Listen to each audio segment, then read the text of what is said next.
Eu vou chamar para conversar comigo ainda sobre esse tema, mas também sobre outros temas, que é a eleição municipal, o Ariel Calmon, que é analista político. Toda quarta-feira, Ariel está aqui com esse sorrisão dele aqui para participar com a gente aqui no Poder Expresso.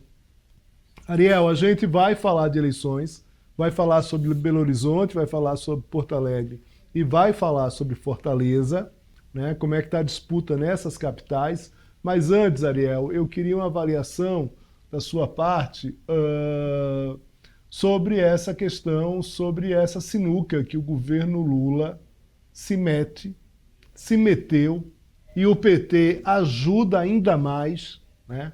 Quando chancela de forma quase que comemorativa uma eleição de Maduro, claramente ali, né, com todos os questionamentos. O PT vai lá e diz: não, está tudo certo, é isso mesmo. Foi que essa nota do PT aí justificou essa eleição. Mas estrategistas mais pensantes dentro do Palácio do Planalto, Ariel, e dentro do governo, inclusive dentro do PT, sabem que é uma encrenca se abraçar com Maduro diante de um cenário nacional brasileiro polarizado, onde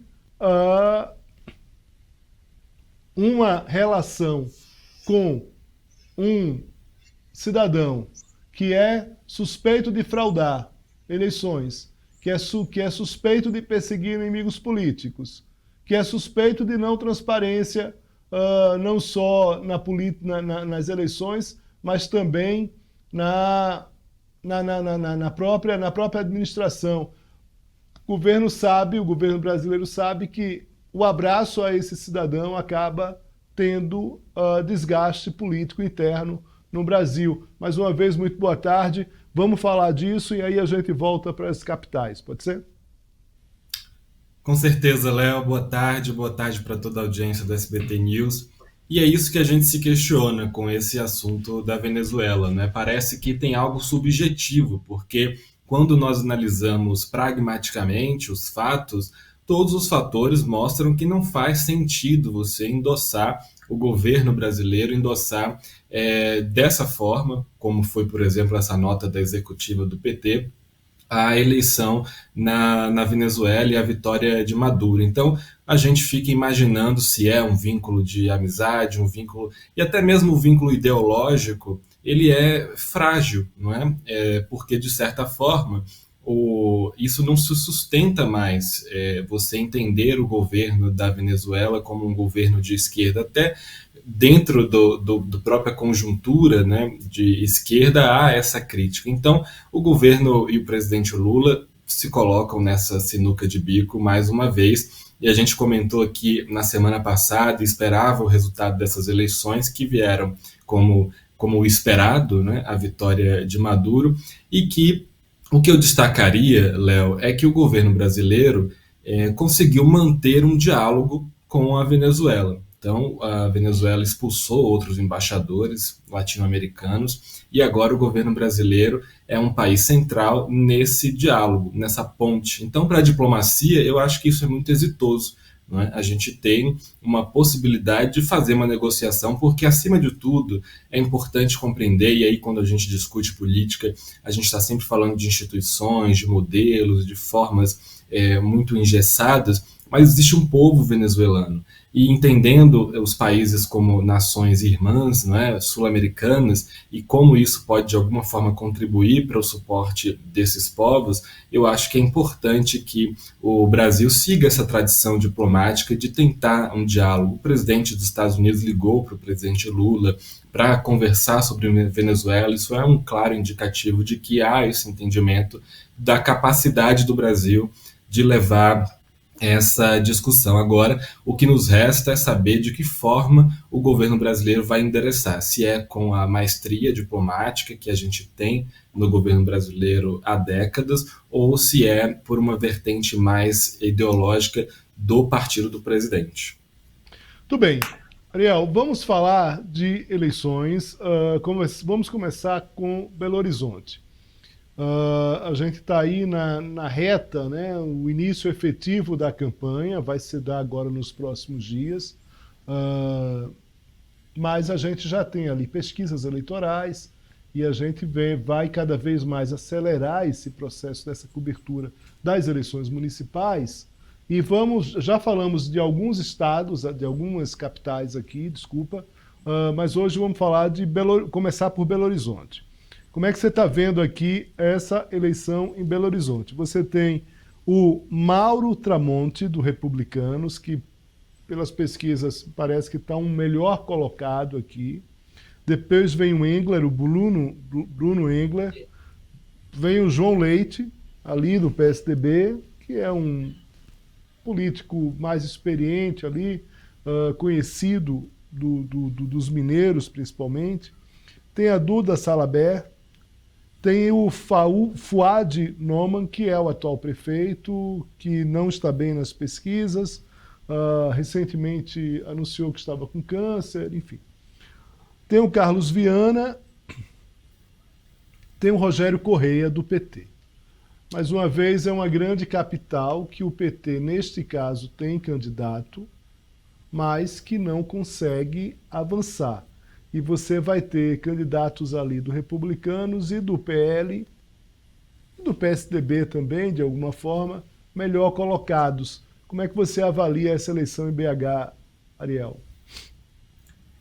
Léo, eu quero começar mencionando que hoje o ex-prefeito de Belo Horizonte, o Alexandre Calil, ele deu uma entrevista dizendo que vai apoiar o Mauro Tramonte, esse apresentador de TV que está licenciado. E isso é muito importante para o pleito em Belo Horizonte, porque Alexandre Calil é um nome muito popular. Né? Ele deixou o cargo em 2022 para concorrer ao governo contra o atual governador de Minas Gerais, Romeu Zema, e agora se alia a Romeu Zema, de certa forma, porque Romeu Zema vai estar apoiando também Mauro Tramonte. A vice de Mauro Tramonte vai ser a ex-secretária de gestão do estado de Minas Gerais, então é do Novo, e é o mesmo partido de Romeu Zema. Então esse apoio de Alexandre Calil para Mauro Tramonte é muito importante, justamente ele está aí em primeiro nas pesquisas. Sem Mauro Tramonte, é importante dizer que antes a gente não tinha o nome dele nos levantamentos. Aí aparecia em primeiro Bruno Engler, que é o nome do PL, o nome do bolsonarismo em Belo Horizonte. Agora, com Mauro Tramonte, Bruno Engler fica ali em segundo lugar. Como você disse, Léo, o atual prefeito, e de uma maneira geral, quando nós fazemos avaliações de eleições, o que nós dizemos é que o prefeito atual tem sempre maiores chances de vitória, porque ele já está ali, conhecimento da população, ele tem a possibilidade de alguma maneira, orientar as ações da prefeitura para tornar o seu governo mais popular. Então, naturalmente, os prefeitos no exercício costumam se reeleger. Mas não é o caso lá em Belo Horizonte. O Fuad Noman, que é do PSD, partido que Alexandre Calil está hoje, mas vai para o Republicanos, e aí a gente conversa, inclusive, volta nesse tema daqui a pouco, mas o Fuad Noman, ele não tem um bom reconhecimento, uma avaliação muito positiva da população belo-horizontina, e ao mesmo tempo ele não é reconhecido. Então, nas pesquisas espontâneas, as pessoas, por vezes, não sabem. Era até um problema que a gente mencionava aqui para o Ricardo Nunes, em São Paulo, que ele não era conhecido, né? Quem é o prefeito? Se perguntar quem é o prefeito do município, não se sabia. Mas esse apoio do Alexandre Calil, e aí voltando nisso, é muito importante para Belo Horizonte, porque a gente falou que no Recife, João Campos está se candidatando e vai largar em 2026 para o governo, há essa possibilidade. A gente tem no Rio Eduardo Paes, que também tem essa possibilidade, portanto a briga por vices ali. Em Belo Horizonte, os candidatos não vão largar, mas nós temos Alexandre Calil, que está fazendo toda essa articulação em torno do seu capital político, é muito grande, justamente com a expectativa de ser candidato ao governador pelo Republicanos em 2026. Muito bem. Ariel, vamos para outra cidade aqui, Porto Alegre. Porto Alegre, de forma até surpreendente, mas tem um motivo aqui, que é essa questão da calamidade, a questão da enchente. A Maria do Rosário, que nem o próprio PT estava colocando fichas, acabou que com a gestão ali, muito relacionada à enchente, do atual prefeito Sebastião Melo, acabou que Maria do Rosário acabou ganhando, né? Ganhou um protagonismo efetivo em Porto Alegre, tem se colocado ali na frente das pesquisas. Maria do Rosário hoje, em relação a algumas pesquisas, por exemplo, da Atlas Intel, divulgada na semana passada, aparece com 30,2%, o Sebastião Melo com 24,8%. Aí tem a Anne Ortiz, do Cidadania, 9,1%, comandante Nádia, do PL, 8,5%. Se você vê comandante, coronel, policial, não sei o que, você já vai ali procurar alguém do PL. No caso de Fortaleza, que a gente vai falar, né, já já não é do PL, é do União Brasil, mas é claramente um bolsonarista. Juliana Brizola, isso é só um comentário, na verdade, é uma dificuldade, inclusive, para os partidos de esquerda, né, para o PT, na verdade, né, de não conseguir ter uma interação maior ali com policiais e com militares. Isso aí só foi um comentário, na verdade. Tem o Felipe Camusato, do Novo, Fabiana Sanguiné, do PSTU, enfim, aí tem o doutor Tiago Duarte, do União. Enfim, Maria do Rosário vem se colocando muito bem, efetivamente, em Porto Alegre. A gente sabe que o Rio Grande do Sul e Porto Alegre também é um território ali que é uma região, né? É uma área que a reeleição ela nunca foi muito benquista, então, historicamente, Eduardo Leite acaba quebrando isso, né, nas eleições passadas, mas, de qualquer forma, pode-se ter ali uma queda do atual prefeito que disputa a reeleição para uma candidata do PT. Inclusive, uma das únicas cidades onde o PT pode, e está bem colocado, eleger um prefeito, não é isso, Ariel?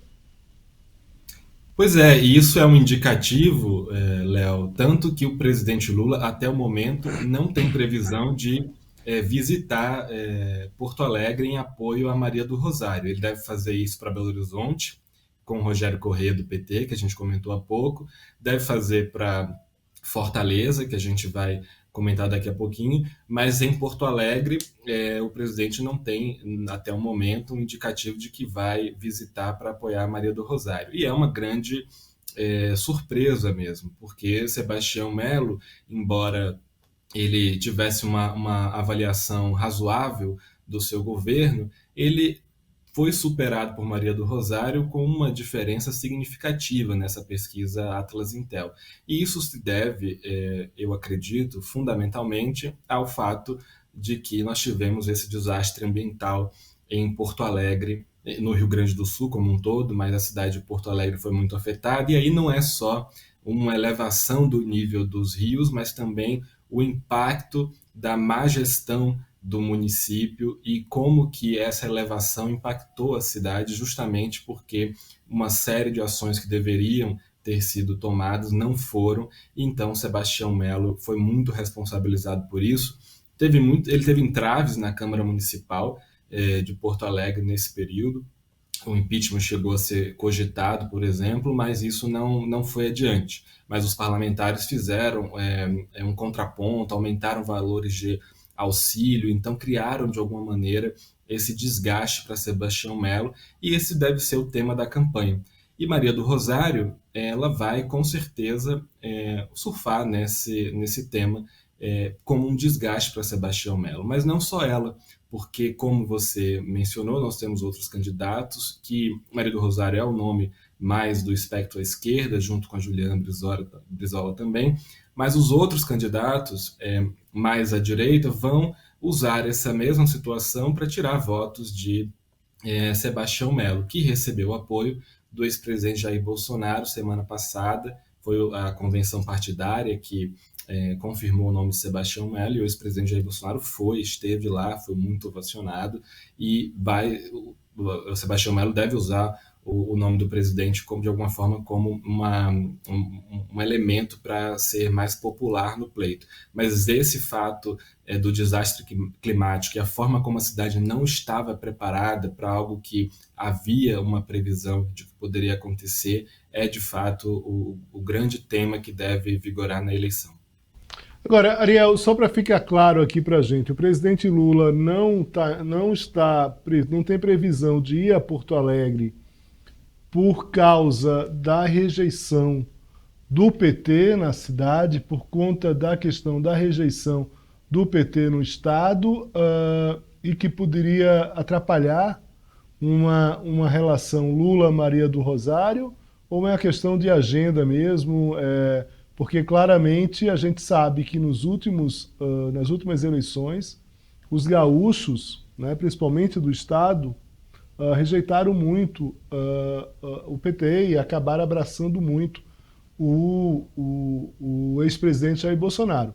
Diga-se de passagem que essa situação da Maria do Rosário hoje, ela é uma surpresa, dada, independentemente aí da calamidade, que claramente contribuiu para a elevação, para a melhora, né, vamos dizer assim, dos índices dela, mas a gente sabe que isso também foi uma surpresa por conta também da rejeição dos gaúchos e principalmente da população de Porto Alegre em relação ao PT.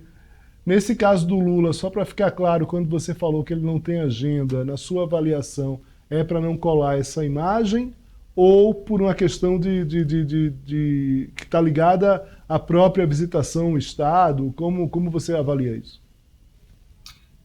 Léo, a minha avaliação é de que o presidente Lula e o PT têm agido estrategicamente para identificar os melhores, os municípios com maior resultado positivo de uma visita do presidente Lula. E há esse risco de que a visita de Lula em Porto Alegre não seja benquista, porque a capital, naturalmente, sempre foi uma capital contra o PT, então há essa dificuldade, embora a Câmara de Vereadores tenha cinco parlamentares do PT, 5 do MDB, há 4 parlamentares do PSOL, então é uma Câmara de Vereadores com um indicativo progressista, quando a gente compara com os outros estados do Sul, por exemplo, mas o presidente Lula, a minha avaliação é de que Porto Alegre não deve ser, nesse momento, estratégico, até para que não se confunda as ações que envolvem o Rio Grande do Sul e a reconstrução do Estado por causa do desastre climático, mas também por causa dessa rejeição na cidade de Porto Alegre. Tudo bem. Vamos para essa última capital de hoje, Ariel. Fortaleza. Hoje o capitão Wagner é o melhor posicionado. Tem candidatos também de Ciro e de Cid Gomes, que são irmãos. Ciro brigou com todo mundo na política, né? Praticamente queimou várias pontes na política e, por último, resolveu brigar com o próprio irmão ali, enfim. Conta um pouco desse cenário, como é que está em Fortaleza, que inicialmente, diga-se de passagem, o PT fazia contas de que tinha chance. A gente vê que a situação, mais uma vez, para o Partido dos Trabalhadores em Fortaleza é difícil, não? Pois é, Léo, nesse último final de semana, na convenção partidária do PDT, para a confirmação dos nomes de José Sarto e Elcio Batista, o prefeito de Fortaleza, José Sarto, disse que Lula pode até ir a Fortaleza, ele será bem-vindo, mas que a ida não vai mudar o fato de que eles vencerão a eleição. Então, há essa expectativa de que o presidente de fato faça esse apoio para Evandro Leitão, que é o nome do PT, mas não deve ter um impacto significativo, porque há essa rixa agora entre o PT e o PDT, José Sarto, Evandro Leitão, a ida de Lula, a briga entre a família Gomes, mas também da família Gomes com outros atores políticos, mas o nome de grande destaque é o do capitão Wagner, do União Brasil, que é um nome bolsonarista, não é o único na disputa, tem o André Fernandes também, que é um bolsonarista mais radical, e o capitão Wagner é um bolsonarista mais mais moderado. E ele foi candidato ao governo, ficou em terceiro lugar, mas foi muito bem votado. Então há essa expectativa de que, de fato, o nome para o segundo turno seja um nome que vá enfrentar o capitão Wagner do União Brasil, justamente por as últimas pesquisas, os últimos levantamentos mostram. Agora, a rixa em Fortaleza é, sobrou até para o ministro da Educação, ex-governador Camilo Santana, que agora foi chamado aí dentro desse embate em Fortaleza, justamente porque de alguma maneira criou dificuldades e isso tem sido usado para fragilizar de alguma forma tanto o PT, mas também o nome do PT no município. Eu não posso deixar de falar sobre uma questão que eu tratei até aqui ontem no programa, que foi a eleição de São Paulo, porque afinal de contas é a que chama mais atenção, até pela importância da própria capital, no sentido de número de eleitores, enfim. Datena acabou aparecendo muito bem numa pesquisa ontem da Quest. Se existia ali uma expectativa de que se Datena não crescesse nesses próximos dias, ele praticamente ele não iria concorrer, porque não iria concorrer para perder a eleição. De alguma forma, esse crescimento acabou criando uma dificuldade para o próprio Boulos. Né? O Boulos corre o risco. Se tinha largado na frente, embolou ali com o Ricardo Nunes, principalmente diante do fato de uma identificação de Ricardo Nunes com o ex-presidente Jair Bolsonaro. E agora, com essa subida do Datena, Boulos, ou Datena, ou Ricardo Nunes, corre o risco de ficar em terceiro lugar nessa eleição. O que, para o Datena, que está ainda como outsider, não é de todo mal nesse momento, porque ele vem subindo, né? Subiu nas pesquisas. É ruim para o Ricardo Nunes, evidentemente, porque é um prefeito candidato à reeleição com máquina, vai ter uma dificuldade.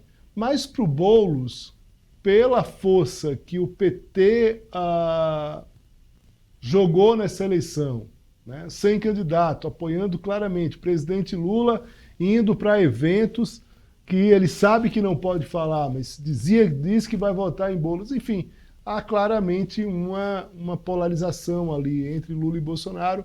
O PT pode acabar, isso não é nenhuma suposição, é dentro de fatos da pesquisa, pode acabar ficando em terceiro nessa eleição. Pode acabar ficando em terceiro, Léo. E a gente tinha, com base nos levantamentos anteriores, já um indicativo de que o cenário era mais positivo para Ricardo Nunes. Agora, esse último levantamento dá essa esperança para a Datena, né, que chegou a dizer que poderia desistir e que já desistiu outras vezes do pleito em São Paulo, mas agora o risco para Guilherme Boulos está muito maior, porque os outros dois nomes maiores nesse pleito, que é Ricardo Nunes, atual prefeito, e o Datena, estão se tornando mais conhecidos.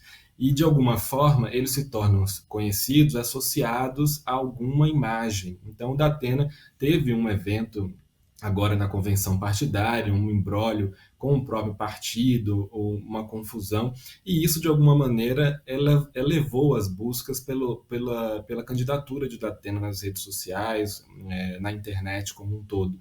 Então, os nomes eles vão se tornando mais conhecidos, e aí Guilherme Boulos, que antes aparecia ali até numericamente à frente de Ricardo Nunes, agora passa a estar muito empatado com esses dois outros nomes. O grande um fator decisivo agora vai ser o Pablo Marçal. O Pablo Marçal tem um percentual interessante de votos, e ele é do PRTB e tem essa negociação para saber se o PRTB agora vai apoiar Datena ou se vai apoiar Ricardo Nunes. Se apoia Datena, eleva ainda mais as chances de Datena continuar no pleito e ficar nesses dois nomes para o segundo turno. E aí o Guilherme Boulos, como a gente comentou, ainda tem o fator de que ele tem o grande cacique com o presidente Lula, mas ao mesmo tempo ele está dependente de um sucesso do presidente Lula. Então, isso é ao mesmo tempo positivo e arriscado para a candidatura dele. Muito bem. Tá aí, Ariel Calmon, muito obrigado. Hoje passamos aqui por três capitais, a gente vem falando aqui, se espera que até o final do primeiro, o início do primeiro turno a gente acabe, né, feche todas as capitais e também as cidades mais populosas aqui do Brasil. Hoje a gente conseguiu ali marcar um X em três. Vamos para as próximas, Ariel. Muito obrigado aqui. Agora sim, uma boa noite. 6h14 aqui em Brasília, nos estúdios do SBT News. Forte abraço. Abraço, Léo. Esse final de semana a gente tem um cenário que começa a se definir ainda mais porque mais convenções partidárias vão ser realizadas e 5 de agosto, a segunda-feira, é o último dia. Então, na semana que vem, a gente vai ter cenário sabendo quem são candidatos em todas as capitais, com certeza. Muito bem, muito bem, muito bem.